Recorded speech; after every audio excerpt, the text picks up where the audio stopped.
Welcome to Utilitarianism for Beginners. The beginner is me, in fact, and I am your host, Lighter Taylor.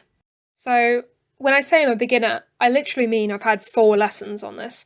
This video is like a shower thought, honestly, but I'm going to do my best nevertheless. To be specific, I'll be looking at Jeremy Bentham's Hedonistic Act Utilitarianism. It's a normative theory, which means it dictates how we should behave in everyday life. In fact, you can actually go see Jeremy Bentham if you live in the UK. He donated his body to science and has been displayed in the UCL University London since 1850, apparently.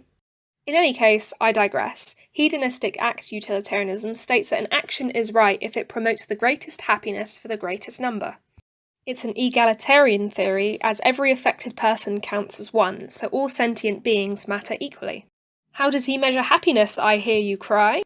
Bentham created a philosophic calculus to determine how much pleasure or pain an action is likely to produce. There are 7 criteria: intensity, how strong is the pleasure; duration, how long will the pleasure last; certainty, how likely is the pleasure to occur; remoteness, how soon will the pleasure occur; richness, will the pleasure be followed by the same sensation; purity, will the pleasure be followed by an opposite sensation; and extent, how many people or animals will be affected.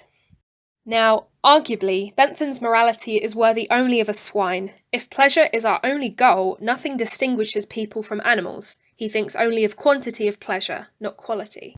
This is where Mill comes in. He rejects the philosophic calculus and adds quality of happiness to Bentham's quantitative analysis. Mill, who was Bentham's student, proposed 2 categories of pleasures, higher and lower. Higher pleasures are things such as reading literary works of art, listening to classical music, or studying philosophy. Lower pleasures are things such as eating, drinking, and intercourse, things that even animals can do. Mill says there are competent judges who have experienced both pleasures, both Beethoven and Miley Cyrus, or both Van Gogh and a child's scribble. These judges can tell us if a pleasure is higher or lower. However, many competent judges choose lower pleasures over higher pleasures, like choosing a crazy night of alcohol with your best mates over reading poetry. Perhaps this means higher pleasures do not exist. For example, I myself have read Paradise Lost, Dante's Inferno, and Bertrand Russell's History of Western Philosophy, but I have also read countless fictions, picture books, and wattpad stories. I no more enjoyed reading Milton's literary genius than reading an internet stranger's fanfiction. In fact, my favourite novel is not a work of art that went down in history. Mill responds to this by arguing that, while many experts choose lower over higher pleasures, they are fully aware that they are choosing animalistic pleasures over intellectual ones.